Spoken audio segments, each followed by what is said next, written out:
तो देखिए ये हमारे सामने इनवर्स से रिलेटेड प्रॉब्लम है। तो देखिए इसको हम कैसे करेंगे।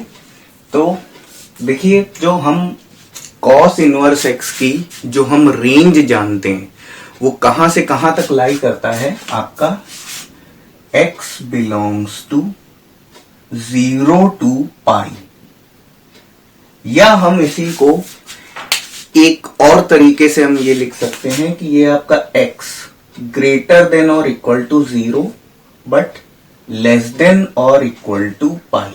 ठीक है, इस फॉर्म में भी लिख सकते हैं। अब देखिए इसको कैसे सॉल्व करेंगे। तो देखिए लेट सपोज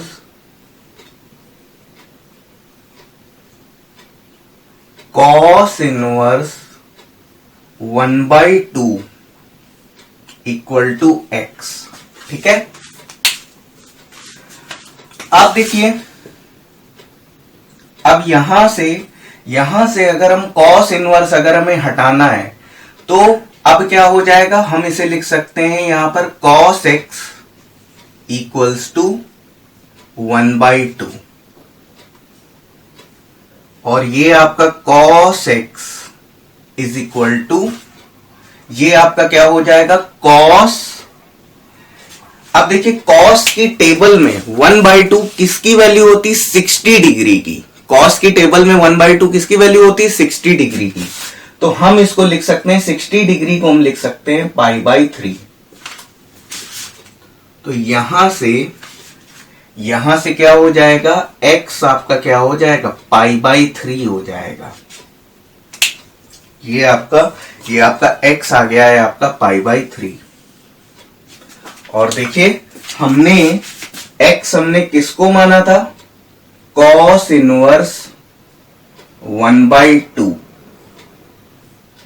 को हमने x माना था। तो cos इनवर्स 1/2 की जगह पर हम लिख सकते हैं π/3। ठीक है, तो ये हमारा फाइनल आंसर है। कुछ बुक्स में जो पीडीएफ सॉल्यूशन जो हो, कुछ आपके सॉल्व्ड बुक्स में और पीडीएफ सॉल्यूशंस में आपको ये भी दे रखा है, आपको इस तरीके से भी सॉल्व करके दे रखा है कि ये आपका cos इनवर्स 1/2 है। ठीक है, और उसके जस्ट नीचे अगली लाइन में क्या लिखा है, जस्ट नीचे अगली लाइन में कर दिया है cos इनवर्स और ये 1/2 की वैल्यू 1/2 cos की टेबल में किसकी वैल्यू होती है, cos π/3 की वैल्यू होती है। तो ये आपका हो जाएगा यहां से π/3। कुछ बुक्स में इसका सॉल्यूशन आपको इस तरीके से भी देखने को मिलता है। लेकिन ये जो आपका सॉल्यूशन है, ये आपका क्वेश्चन अगर मान लीजिए कि 1 नंबर में आता है तो आपका चल जाएगा। लेकिन मान लीजिए कि अब यही question 3 number 4 marks 3 marks 4 marks 5 marks में आता है तो आपका फिर यही चलेगा। लेकिन 1 मार्क्स में भी आप ये वाला आप फॉलो कर सकते हैं, इसको आप दोनों में फॉलो कर सकते हैं। लेकिन अगर लॉन्ग में आता है तो आप इसको नहीं कर सकते हैं, आपको फिर यही आपको करना पड़ेगा।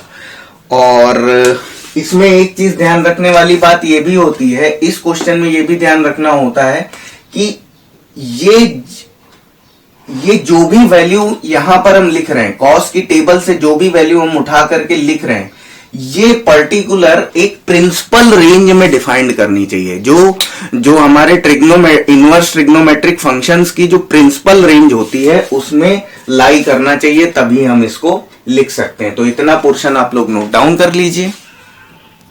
तो देखिए ये क्वेश्चन है हमारे सामने।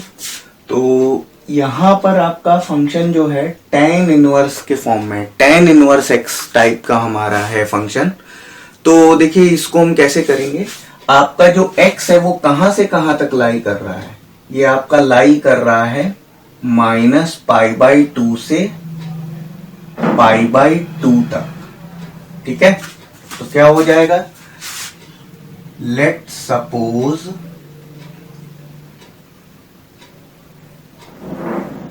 tan inverse √3 equals to x। तो यहां से क्या हो जाएगा, tan x is equal to √3।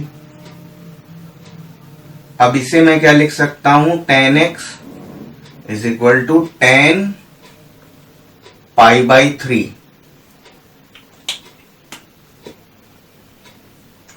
तो x इज इक्वल टू कितना हो जाएगा, π/3 हो जाएगा। ठीक है, अब x की वैल्यू आ चुकी है, तो हम यहां से लिख सकते हैं tan inverse √3 is equal to, तो x की जगह पर हम क्या रख देंगे, π/3। तो बस ये जो आपको मिल रहा है, बस यही आपका फाइनल आंसर है, इसको नोट डाउन कर लीजिए।